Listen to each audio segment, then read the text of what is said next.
है, 144 साल बाद आया है, और 12 पूर्ण कुंभ के बाद हमारा ये महाकुंभ आया है। तो मैं कहूँगा ये हमारा त्रिवेणी संगम है, हिंदू आस्था का महान प्रतीक है। मैं तो यही कहूँगा कि देखिए 45 दिन का ये हमारा हिंदू का महापर्व है। अब 45 दिन की बस इसमें देखिए वहाँ पे धार्मिक नारे लगेंगे, हर तरीके के नारे लगेंगे। अब ये जो मुसलमान लोग जाएंगे उनकी भावना आहत हो सकती है, आप अपनी भावना आहत ना करवाएं। सिर्फ 45 दिन आप ना जाए, 45 दिन के बाद आप जाइए। और अगर आप आस्था श्रद्धा की भावना लेके जा रहे हैं तो योगी जी ने भी अपने बयान में साफ साफ कहा है आपको कोई नहीं रोक रहा। अगर आप पत्थरबाजी की भावना लेके जा रहे हैं तो आपको सब रोकने के लिए तैयार हैं। आप हमारी आस्था के साथ खिलवाड़ होगा, हमारे धर्म के साथ खिलवाड़ होगा, हमारे त्रिवेणी संगम के साथ खिलवाड़ होगा, हमारे महाकुंभ के साथ खिलवाड़ होगा। तो ये आप ही बताइए। मैं हिंदू धर्म की बात नहीं कर रहा, मैं किसी मजहब धर्म के ऊपर पत्थरबाजी करता हूं तो उनकी भी तो भावना आहत होती है। आप ये देखिए, आप आस्था की भावना लेके जाइए, आप श्रद्धा की भावना लेके जाइए, आपको कोई नहीं रोकेगा। पत्थर कौन फेंक रहा है? देखिए क्या कहेंगे? उधर तो कहा जा रहा है बहुत बड़ा आयोजन हो रहा है और यहाँ जो यात्री आ रहे हैं उनके ऊपर पत्थर फेंक दिया जा रहा है। पत्थर किसने फेंके सर? पत्थर किसने फेंके? कौन से देशद्रोही हैं जो पत्थर फेंक रहे हैं? हमें तो यही नहीं पता चल रहा है कि पत्थर फेंक कौन रहा है। इनको हिंदू मुसलमान के विषय से नहीं जोड़ो। ये पत्थर फेंकने वाले आते कहाँ से हैं? इनकी प्रजाति पैदा कहाँ से हो जाती है जो पत्थर फेंकते हैं? देखो मैं मुसलमान हूँ, मैं ना मेरा कुरान मुझे सिखा रही है कि मैं किसी के ऊपर पत्थर फेंकूं, ना तुम्हारी गीता किसी को सिखा रही पत्थर फेंको। और जो ये काम कर रहा है वो ना हिंदू है ना मुसलमान है, वो देशद्रोही है मेरी नजर। नवाजुद्दीन सिद्दीकी जब कुंभ लगा हुआ था तब नहीं गए थे, वो बहुत पहले गए थे सर। नहीं तो बताइए ना कि कुंभ आप कह रहे हैं कि बहुत बड़ा, बहुत बृहद, बहुत विशाल, 144 साल बाद लग रहा है, लेकिन जब दर्शनार्थी वहाँ जा रहा है तो उस पर पत्थरबाजी हो जा रही है। वही मैं बोलूंगा सर, बात है क्या कि जो जब पत्थरबाजी लोग कर रहे हैं ना, एक मिनट, पत्थरबाजी करने वालों को सख्त से सख्त कार्रवाई कौन करेगा? मैं करूंगा, सरकार करेगी। मानसिकता भी होनी चाहिए। अरे मानसिकता वालों को गोली मार दो ऐसों को। सरकार तो कार्रवाई करेगी, लेकिन आप अपनी मानसिकता को तो अरे समझिए। भैया हमारी मानसिकता ये देखो, ये हिंदू मैं मुसलमान तू हिंदू, हमारी मानसिकता एकता है, जुड़े हुए हम लोग। क्या कहेंगे भाई साहब? नहीं भैया देखिए बात है कि हिंदू मुस्लिम का जो भाईचारा है ना, तो वो बस बोलने के लिए नहीं होना चाहिए। बोलने के लिए हम करके दिखा देंगे। मैं बता रहा हूँ आपको, जब प्रयागराज का नाम बदल करके इलाहाबाद रखा जा रहा था, इलाहाबाद से प्रयागराज? नहीं सर, शुरू की बात मैं बता रहा हूँ, तब आपका भाईचारा कहाँ था भैया? तब आपका भाईचारा कहाँ था? एक मिनट, उस जमाने में मैं पैदा ही नहीं होऊंगा शायद। सर मैं आपसे नहीं बोल रहा हूँ सर, भाईचारा तो उस समय भी रहा होगा, भाईचारा तो उस समय भी रहा होगा। गंगा जमुना तहजीब जो हम अभी बोलते हैं वो तो उस समय भी रहा होगा। तो उस समय जब नाम बदला जा रहा था तब आप क्यों नहीं उतरे कि नहीं भाई, हिंदू का जो यहाँ पर संगम है प्रयागराज है, इसका नाम चेंज नहीं होना चाहिए।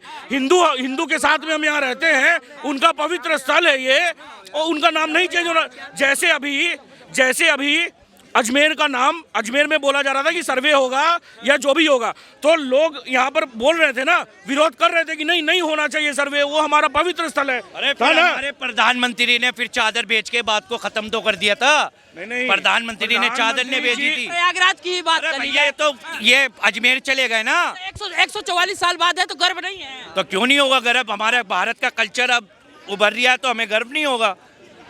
भारत का कल्चर है ये। दुकान नहीं लगाने दिया जाएगा? काहे की दुकान नहीं लगानी चाह रही? कहाँ दुकान नहीं लगाई जा रही? को जाने नहीं दिया जाएगा वहाँ पे। अभी एक मिनट, अगर मैं चले जाऊँ अभी, मुझे कोई रोक लेगा? मेरे प्रधानमंत्री ने मना करा है वहाँ जाने से? क्या मेरे सीएम ने मना करा है? मैं अपनी सोच अच्छी लेके मैं ये बोलूँगा कि देखिए बात क्या है ना कि दुकान लगाने के लिए जैसे बोला जा रहा है, आज दुकान लगाइए, ठीक है सर। आपका नाम क्या हुआ? हिंदू हैं तो हिंदू। चलिए आपके ऊपर एग्जांपल ले लेते हैं सर कि आप प्रयागराज गए, आप एक मुसलमान के वहाँ से आपने माला फूल खरीदा, खाया भी आपने मुसलमान के नाम पे, भाईचारा, क्योंकि आपको भाईचारा हमें एक करना है, खाया भी आपने और वहाँ से जूस भी पिया, ठीक है, मुसलमान के दुकान पे। आप घर आए सब कुछ करके, आपको पता चल रहा है कि वहाँ पे उस दुकान पे छापामारी हो गया है, और वहीं से आपने अपने ज्येष्ठ को, अपने भगवान को वहीं का फूल चढ़ाया था, उसमें थूका मुता हुआ था। आपके शरीर पे क्या बीतेगी, आपके मानसिकता पे क्या बीतेगी, आपके भावनाओं को आहत होगी या नहीं होगी। जैसे बोला जाता है कि कल को सुनामी आ रही है, तो सर सुनामी को तो कोई प्रिवेंट नहीं कर सकता, मगर उसके लिए आपदा को, जैसे अभी अमेरिका में आग लगी हुई है लॉस एंजलिस में, कहाँ पे, तो पहले 8 महीना पहले बोला गया था कि ये चीज़ होने वाली है। तो सर उसके लिए अगर तैयारी की जाती, वही चीज़ वहाँ पे है, प्रयागराज में ही बोला जा रहा है कि भाई अगर ऐसा कुछ होगा तब इसका जिम्मेदार कौन होगा। बस यही मेरा सवाल है और कुछ नहीं। सवाल ये भी है, लेकिन विपक्ष के एक नेता और भी हैं, वो जब कह रहे हैं कि लोग कुंभ चलो कुंभ बुला रहा है, वो ये कह रहे हैं कुंभ किसको बुला रहा है, जो पाप कर रहे हैं उनको बुला रहा है कुंभ। देखिए सर, एक मिनट, ये कौन से नेता ने कहा है ये बताएं पहले आप मुझे। चंद्रशेखर आजाद को चंद्रशेखर आजाद, जिनके नाम के नाम रावण लगा हुआ है, वही है ना। अरे भैया वो हमारे में वो तो विपक्ष में है, उनके ऊपर कार्रवाई क्यों नहीं की गई। मुद्दा तो ये है ना, एक राजनीति के छुट जाते हैं और एक आम इंसान कह दे तो उसको भी तुम गिरेबान पकड़ के अंदर करवा देते हैं। उसके ऊपर ये सवाल बड़ा है ना कि वो इतनी बड़ी बात किए गए, वो कैसे किए गए। आपके माध्यम के चैनल के माध्यम से कह रहा हूँ, इतनी बड़ी बात अगर उन्होंने की है तो किस भावनाओं में की है। ऐसी भावना रखने वाले इंसान को, ऐसे वो सांसद है चंद्रशेखर आजाद, मैं कहूंगा आप एक धर्म को टारगेट क्यों करते हो। आप हर धर्म को टारगेट करो ना। आप गंगा के ऊपर कह रहे हो, गंगा में वही नहाएगा, सब प्रयागराज में वही नहाएगा जो पापी होगा। आप इसमें आप हिंदू धर्म को टारगेट क्यों कर रहे हो। आप सांसद हो, आप पॉलिटिक्स करते हो, आप एक बहुत बड़े सांसद हो। आप क्या कह रहे हो, हाँ नहीं, संसद भवन में आप बैठते हो, आप हमारे हिंदू धर्म को क्यों टारगेट करो, सारे धर्म को टारगेट करो ना। अब देखिए, मैं इनको एक बात खराब लग जाएगी, लेकिन वो हज को या तो टारगेट नहीं करेंगे, किसी को टारगेट नहीं कह रहा हूँ धर्म की तो बात ही नहीं होनी चाहिए। धर्म क्या है, तुम्हारी आस्था अलग है, हमारी आस्था अलग है। तो भाई उसी यात्रा को करने में पत्थरबाजी तो हो रही है। तो पत्थरबाजी पे हम एक्शन लेंगे या तुम एक्शन लोगे यार। मारा सर, कौन पत्थर मारा। इनमें पत्थरबाजी नहीं हुई है। अरे कोई भी हो, किसी समुदाय का हो, अगर ऐसा कुछ करता है उसे पकड़ के लाओ, सीधे फांसी दो, सीधे उसको फांसी दो, ताकि अगला कोई जन्मे ना। सही बात, सीधे देखो, अभी हमने देखा था संभल में पत्थरबाज। अरे सर मैं एक एग्जांपल दे रहा हूँ सर, यहीं की बात रखो। चलिए ठीक है। देखिए अखिलेश यादव ये भी तो कह रहे हैं बढ़िया कुंभ नहीं हो पाया हमारे जमाने में। देखा 60% तैयारी अखिलेश यादव के टाइम में पूरी नहीं हो पाती थी, समझे। एक पुलिस इंस्पेक्टर नहीं रहता था, जितना टेंडर मिलता था वो पूरा नहीं हो पाता था। मेरे दादा परदादा बताते थे कि जब वो चलते थे ना, तो वो बाथरूम जो किया रहता था वो उस पर वो चल के जाना पड़ता था उनको, इतना घिन आता था, इतना घिनौना वो सब रहता था। मगर आज के टाइम में हर एक व्यवस्था, हर एक चीज इतना अच्छा परफेक्टली हो रहा है, और उनको सम्मान करने के लिए उनके और वहाँ पे जो काम कर रहे हैं, जो लेबर हैं, जो वर्कर हैं, उनको सम्मान करने के लिए हमारे प्रधानमंत्री जाते हैं, उनकी चरण धोते हैं। इससे बड़ा संगम और क्या होगा सर।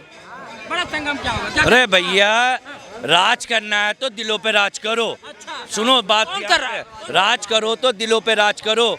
तख्त और ताज तो रावण और यजीज के पास भी था। तख्त और ताज तो रावण और यजीज के पास भी था। आज दोनों ही गुमराह हुए में वो। हम तो कह रहे हैं राज करो, हमारे प्रधानमंत्री हमारे दिल पे राज कर रहा है, भाई यही काफी हमारे लिए। जो हमारा महाकुंभ आया है 144 साल बाद आया है, और 12 पूर्ण कुंभ के बाद हमारा ये महाकुंभ आया है, तो मैं कहूँगा ये हमारा त्रिवेणी संगम में हिंदू आस्था का महान प्रतीक है। मैं तो यही कहूँगा कि देखिए 45 दिन का ये हमारा हिंदू का महापर्व है। अब 45 दिन की बस इसमें देखिए, वहाँ पे धार्मिक नारे लगेंगे, हर तरीके के नारे लगेंगे। अब ये जो मुसलमान लोग जाएंगे उनकी भावना आहत हो सकती है, आप अपनी भावना आहत ना करवाएं। सिर्फ 45 दिन आप ना जाए, 45 दिन के बाद आप जाइए। और अगर आप आस्था श्रद्धा की भावना लेके जा रहे हैं, तो योगी जी ने भी अपने बयान में साफ साफ कहा है, आपको कोई नहीं रोक रहा। अगर आप पत्थरबाजी की भावना लेके जा रहे हैं, तो आपको सब रोकने के लिए तैयार है। आप हमारी आस्था के साथ खिलवाड़ होगा, हमारे धर्म के साथ खिलवाड़ होगा, हमारे त्रिवेणी संगम के साथ खिलवाड़ होगा, हमारे महाकुंभ के साथ खिलवाड़ होगा, तो ये आप ही बताइए। मैं हिंदू धर्म की बात नहीं कर रहा, मैं किसी मजहब धर्म के ऊपर पत्थरबाजी करता हूँ, तो उनकी भी तो भावना आहत होती है। आप ये देखिए, आप आस्था की भावना लेके जाइए, आप श्रद्धा की भावना लेके जाइए, आपको कोई नहीं रोकेगा। कौन फेंक रहा है? देखिए ये है कि देखिए सुनिए, अभी ये लोग जो भाईचारा बोलते हैं ना, कोई भाईचारा नहीं है। आप ये देखिए, वक्फ बोर्ड कैसे क्लेम कर देता है कि पूरा जो प्रयागराज का जो महाकुंभ हो रहा है वो वक्फ बोर्ड की जमीन पे हो रहा है। अरे 7वीं शताब्दी तक यहाँ पर एक मस्जिद तक नहीं था, और आज आप बोल रहे हैं कि पूरा प्रयागराज मैंने वक्फ की प्रॉपर्टी पे हो रहा है। ये कैसा दोगलापन है, ये कैसा मानसिकता है आपका। अरे सर सुनिए, बात क्या है कि महाकुंभ जो हो रहा है ना, नासा जब नहीं था तब से हमारा ये महाकुंभ हो रहा है, समझे। हमारे को पता था 12 साल के बाद में बृहस्पति का एक क्वार्टर एक सर्कल लगता है, ये हमारे को अच्छे से पता था। हम नासा से बहुत पहले नवग्रह का पूजा कर रहे थे। नवग्रह अब वो तो अभी पता चला ना, मरकरी, वीनस, अर्थ, मार्स, जुपिटर, प्लूटो ये सब होता है। हम तो नवग्रह को तो बहुत पहले से पूजा कर रहे हैं, तो हमारे को मत सिखाइए। हम बहुत हम इंटॉलरेंट हैं, समझे। हम टॉलरेंस का हमारे को प्रकाशता है, मगर हमारा टॉलरेंस मत आप वो करिए। अगर हम इंटॉलरेंट हो गए ना, आपको फिर कहीं जगह नहीं मिलेगी। मैं ये बोल रहा था, आपने थोड़ा देर पहले बोला गंगा यमुना तहजीब के बारे में। गंगा हमारी, यमुना हमारी, फिर उसका कैसे होगा? कैसे गंगा यमुना तहजीब? गंगा भी हमारी है, यमुना भी हमारी है। आक्रांता जो है, लुटेरा जो है, वो जो यहाँ पे आया, उसका बाप का है यमुना? क्या किसका है? गंगा हमारे देश की है, यमुना आज से रह रहे हैं, शुरू से रहते हैं। कैसे शुरू से? 1400 साल पुराना रिलीजन है हमारा, संस्कृति सारा लाखों साल पुराना। कहाँ से? गंगा का इतिहास, गंगा और यमुना का इतिहास है किसी नए क्या बोलते हैं पॉलिस्थेटिक रिलीजन, अब्राहमिक रिलीजन से भी ज़्यादा पुराना है। तो कैसे हो गया गंगा हमारी यमुना हमारी? काहे का गंगा यमुना तहजीब? वो अपना जमजम का पानी पिए जाए। हमारा हिंदू धर्म जो है, हमारा सनातन धर्म जो है, एक ऐसी भावना प्रकट करता है जो गंगा को भी माँ मानता है, वृक्ष को भी एक भगवान का दर्जा देता है, धरती को भी भगवान का दर्जा देता है। तो हम तो यही कहेंगे, हमारा त्रिवेणी संगम, हमारा महाकुंभ हमारा बहुत आस्था का प्रतीक है। आप उसके साथ खिलवाड़ ना करें, पत्थरबाजी ना करें। जो जा रहे हैं वो तो पाप धोने जा रहे हैं ना अपना। चंद्रशेखर रावत की आप बात कर रहे हो। मैंने भी कहा था, एक धर्म को टारगेट क्यों करता है वो सांसद? आप मुझे ये बताइए, वो एक ही धर्म को टारगेट क्यों करता है? वो हज की यात्रा पे क्यों नहीं बोलते? वो बाकी ईसाई, क्रिश्चियन, इन सब के ऊपर क्यों नहीं बोलते? देखिए, आप सांसद हैं, पॉलिटिक्स से मैंने पहले भी बात कही है, आप एक ही हिंदू धर्म को ही लेके क्यों उसको टारगेट कर रहे हैं? उसका घर चलता है, हमारे धर्म पे टारगेट करने से करने दे, क्या फर्क पड़ता है? हिंदू नहीं है?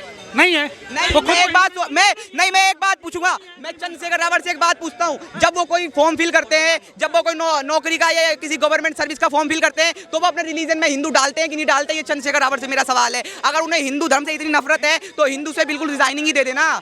रिलीजन में हिंदू धर्म क्यों डालते हैं? वो सही बात है भाई, क्यों डालते हैं? लाखों लाख रुपए उस मेले में खर्चा किया जाता है। जिसकी पहचान हिंदू धर्म से, वो हिंदू धर्म के ऊपर अभद्र टिप्पणी करे ना, हम नहीं सहेंगे। चंद्रशेखर रावत जैसे पॉलिटिशियन नेता को टिकट तक नहीं मिलनी चाहिए, सत्ता में नहीं आने चाहिए। मैं तो ये चाहता हूँ।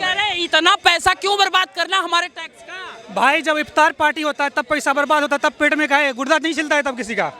और हमारे धर्म के पीछे किसी के बाप का पैसा नहीं लगा, हम हिंदुओं का पैसा है, ठीक ना? हिंदू धर्म, सनातन धर्म के जो जितने मंदिर हैं, पहले पूरे देशवासी एक बात जान ले, हिंदू धर्म के मंदिर से डोनेशन जाती है। इस देश का आधी इकोनॉमी भी हिंदू धर्म के मंदिरों से चलती है। जो हिंदू धर्म के मंदिरों पर सवाल उठाते हैं ना, तो हिंदू धर्म के टैक्स के पैसों से ही आप खा रहे हो, पल रहे हो। एक आखिरी सवाल, अखिलेश यादव के भी जमाने में तो कुंभ हुआ था।